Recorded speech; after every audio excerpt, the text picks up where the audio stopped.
Hello and welcome. My name is Chris Brown. I'm the host of the channel CryptoNovus. For those of you who are new, I am a crypto investor, an enthusiast, and an educator. So welcome. Today on my weekly rant, I'm not going to say too much about the market specifically. Bitcoin has been bouncing between 35 and 40,000. Ethereum, I think, shot as high as 2,700, and now it's back around 26. So the price activity is for the most part moving horizontally. But I still think this is still a really good time to buy altcoins, and I look forward to doing some price predictions on altcoins here in the near future. But what I really want to talk about is kind of what's behind me on the screen here, and that is the Bitcoin 2021 Bitcoin conference in Miami. It's one of the biggest conferences in the United States, at least, for Bitcoin. And the attendant, they sold out. And it's a really great environment for you to learn about this space if you don't know about it. So first, I want to introduce that to you. The second thing is had a lot of great speakers. In this particular panel discussion, the Bitcoin macro landscape, I thought was extremely good. It was done this morning. You can see the 5 different panelists that are in the conversation, and they did a fantastic job. Especially Preston Push and Jeff Booth. Well, all of them, I would say, did a really great job. And so I think it was really important to kind of share what they had to say. And in this total conversation is about 35 minutes or so long, obviously out of respect to Bitcoin Magazine, who ran the live stream, which presently has about almost 300 views on it. I'm not going to run the whole thing, but I'm just going to do a little bit of segments so that you get a taste and flavor here in the CryptoNovus community of the value and the content that this conference brings. And I really like this subject matter because from my perspective as an investor, I think it's really important to see the bigger picture, to understand not just what's happening with Bitcoin and its technology and why it has good use cases, but what's happening to our global financial system with the global debt, the fact that on a global level, the amount of debt that countries have versus the amount of GDP that they're producing just simply is not a good equation at this point in time, and it really spells disaster. So a new form of money, sound money, that can manage the numbers that we're talking about now is really important, and I think this panel discussion addresses those issues. So, really, without further ado, I would like to just share this with you. Share the content. Hopefully, as an investor, you can find a nugget of information here that helps you as you're working on your strategies, as you choose to buy Bitcoin and whatever altcoin of your choice. Again, blessings, and I hope you enjoy the information.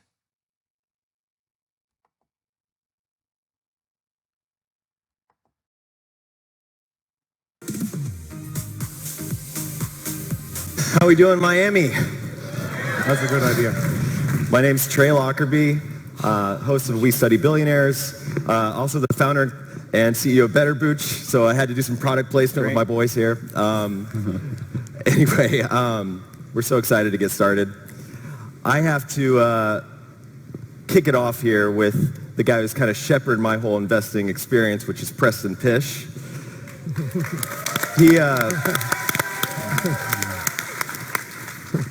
This guy wrote a book about Warren Buffett accounting and studied Charlie Munger, and now he's at a Bitcoin conference. This is the journey you've been on, man. This is amazing. One of my favorite Munger quotes is, "Show me an incentive, and I'll show you a result." My first question to you is, what incentive might the U.S. have to adopt Bitcoin? I think when you look at the incentive, it's a little hard to see at first glance because there's a huge incentive for the existing system that they've got. But when you think about how decentralized Bitcoin is and the implications of not being able to shut it down, the sound monetary policy that's associated with it, you can either cancel yourself out of that, or you can participate in it as early as possible in order to reap the benefits of what that means. And I think when you just look across all the other alternatives that are out there, and how, when I look at Bitcoin, it's just got so much decentralization to it through the full node network. And then you can get into the proof of stake versus proof of work piece. And as far as I'm concerned, the proof of stake is just more of the same, right? Yeah. Right? It's just, you look at the proof of work, you look at all the full nodes, you look at the Lightning Network that's happening, immediate clearance, any transaction size, and I'm telling I'm looking at that from my own vantage point. I'm saying, you're not shutting that thing down. That's true decentralization with a monetary policy that's going to be predictable into the future. And if you don't want to participate in that, you're canceling yourself. So I think that's the real key thing to kind of focus in on. When you kind of mentioned that more of the same, you've been talking a lot about the prospect of yield curve control, whether they're doing it or not. Yeah. How does Bitcoin fix this?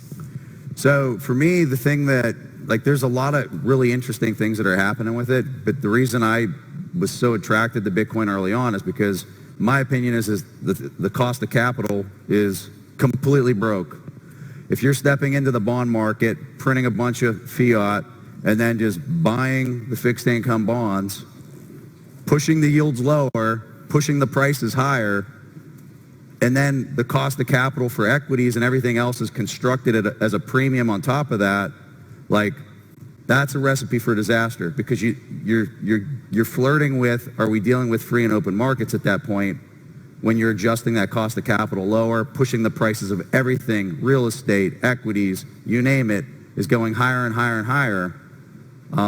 That's the concern. So it's exciting for me when I see the dollar via stablecoin kicking off 10% interest, and then I'm looking at the interest that you can go out and get in the regular economy through the traditional banking system, and it's 1.5% or 2% and going lower, trending lower for 30 plus years, okay? For me, real fast, I'm saying, is that the real interest rate? And if it is, and that's the real cost of capital, and it's double digits, and I'm comparing it to this thing over here, is everything on the planet mispriced? Mm-hmm. And for me, I think it is, right? Jeff wrote my favorite book, The Price of Tomorrow. Everyone should check it out, first and foremost. I wanted to embarrass him with that. But I also want to just say that, in your opinion, Jeff, I want to ask you, what comes first, hyperinflation or revolution? So, wow. Just that. I'm starting the morning off with that. So I think what people miss here is what came first, chicken or egg. The lower interest rates for the last 30 years and constant lowering of interest rates, manipulating interest rates down, that caused debt additions, more and more debt, that caused we can't pay that debt, was all caused by technology. And technology is moving faster and faster and faster. And on the other side, central banks are caught in a trap trying to make prices go up. So technology brings prices down. Central banks are trying to make prices go up, because if the system fails, it fails spectacularly. And so if you think about, a lot of people measure inflation from a zero rate. You shouldn't be measuring inflation from a zero rate, right? Because technology, it's probably been negative 3 or 4%, maybe 3% for the last 30 years, or 1%, 2%, and now it's going faster and faster. And so what's happening is, mathematically, the money that printing, money that you're making up, is actually pushing into these prices. And people talk, remember, 500 trillion or 500 billion used to be a lot, and there were marches on Wall Street. And now you're talking tens of trillions of dollars, and there's no marches. And tomorrow it'll be a lot more, because if that stops, the entire thing resets. So you're getting further and further out on a curve, and the tail risk is not what people think. We are in a massively deflationary macro trend. Rates are going down. There is going to be constant easing forever.